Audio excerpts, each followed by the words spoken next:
TheAdvocateChannel.com looks at the world through the lens of equality and inclusion. Subscribe, like, and share now.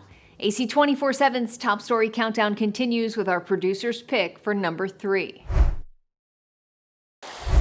Waves don't have to be large, and weather doesn't have to be bad for a dangerous rip current to form. They can reach speeds of an Olympic swimmer. So, even if you are a very good swimmer, they could still cause you potential problems. In the U.S., from 2013 to 2023, rip currents were the third leading cause of weather-related deaths, killing 71 people every year on average. That's more deadly than lightning, tornadoes, or hurricanes. Because, they don't pull you under the water. That's kind of a common misconception. People think they kind of suck you under the water, but they don't.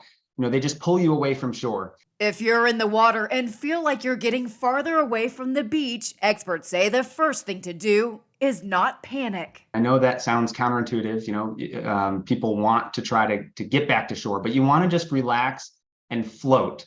Don't try to swim against the current. That may only lead to exhaustion. Instead, swim parallel to the beach until the ocean doesn't feel like it's got a pull on you.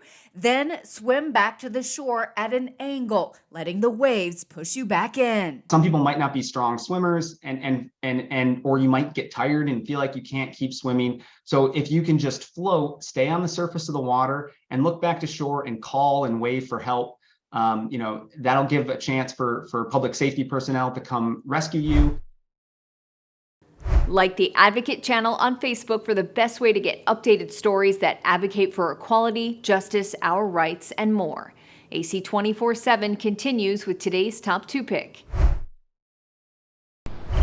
All of this land in leafy, lovely West LA must, said the United States Congress in 2016, be used to principally benefit veterans. But, among other things, the swimming pool and pristine playing fields of the exclusive private Brentwood School remain. The VA's own Inspector General has repeatedly found the school's lease in violation of that landmark law. The VA and the school publicly dispute that.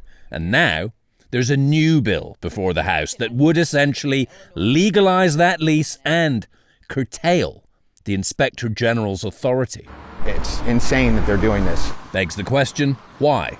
Well, Brentwood School has spent at least $100,000 lobbying in Washington on this issue since January of last year.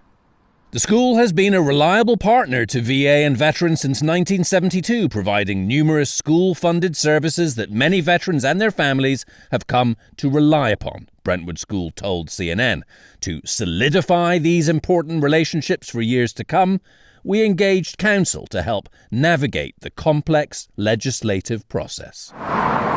This latest twist in the long tail of this land began in January with this legislation, sponsored by Democrats, to extend nationwide COVID-era funding for needy veterans, set to expire in May.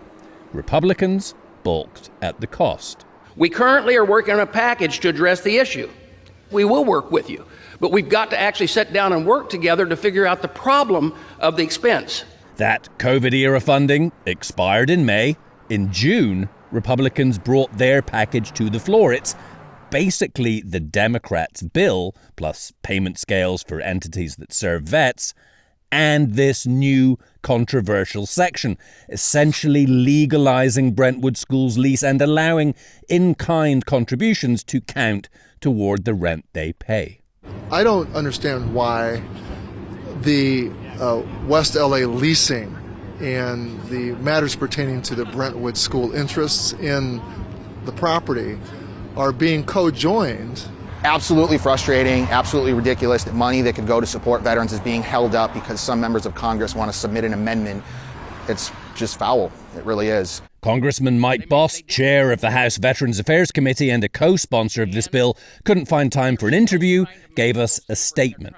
This was from Representative Bost.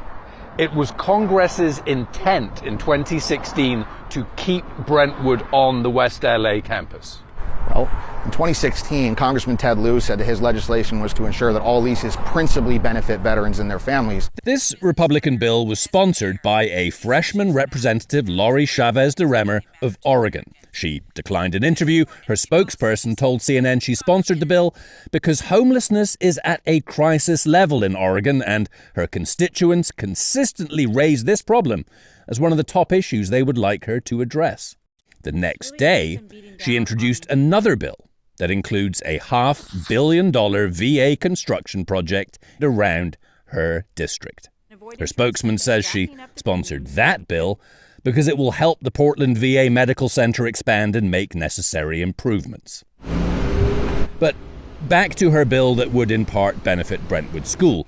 The Veterans of Foreign Wars and the American Legion do not support those provisions, but the VA supports them.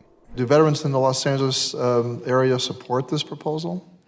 Thank you for that question. There has been veterans in the areas that had voiced that they are not in favor necessarily with that position. And many of them are frustrated with the slow progress turning this land once again into homes for the homeless. In 2016, the VA produced a master plan to renovate this rotting campus. 233 units for homeless vets are complete.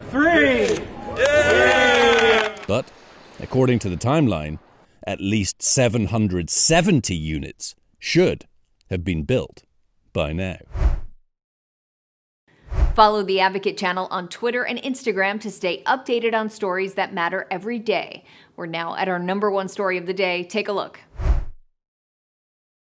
The multi-year investigation was called Operation Found Anchor and uncovered a history of rapes and assaults at the U.S. Coast Guard Academy that were ignored or even covered up by high-ranking officials. But Coast Guard officials have kept the investigation secret since 2019 and never released the report, only approaching Congress this month after CNN asked about it. During the investigation, the Coast Guard found evidence of dozens of cases of sexual assault, even though they only looked into a specific time frame, from the late 80s to 2006, overlooking many years when other assaults had been reported. A report on the investigation found suspected attackers were not criminally investigated. Punishments, if they happened, were sometimes as minor as extra homework. Victims sometimes faced punishment for fraternization or lewd acts. Many suspects went on to have successful military careers, while victims were sometimes kicked out of the academy. For those who stayed, it could be just as difficult. I was sexually assaulted 3 times. It was completely toxic and devastating to my sense of self, and left lifelong damages to my physical, mental health. This young woman is a recent cadet. She graduated in 2022 and says the Coast Guard culture has not changed. The Coast Guard Academy employs, reinforces, and cultivates a system that thrives on the trauma and pain of women and minorities. It's designed for their failure. The Coast Guard's secret investigation revealed that female cadets described survival tactics they had to use while at the academy. They would rig their doors to make it hard to get in, prop rifles against the door, or utilize a trash can. And that cadets were hesitant to report for a fear that as female cadets, they wouldn't be taken seriously. One woman described a fraternity of male cadets that hated women and didn't think women should be in the Coast Guard. You realize that if you say something, you are blacklisted, because now you're the girl who cried wolf. Even if it really happened. Even if it really happened. It sounds like, from what you've described, the survivors are the ones who are punished, and those accused of sexual assault go on to thrive. Exactly. When cadets get in trouble, there is this intense shame, this group shaming. The Coast Guard did investigate one of this victim's assaults, but told her they didn't find enough evidence. I was 17. I needed my mom. I needed somebody to stand up for me in those moments, and it broke me. Democratic Senators Maria Cantwell and Tammy Baldwin sent a letter Friday to the head of the Coast Guard that called the information, quote, disturbing, and demanded answers. They committed to pursuing full accountability for perpetrators and investing in meaningful support for survivors.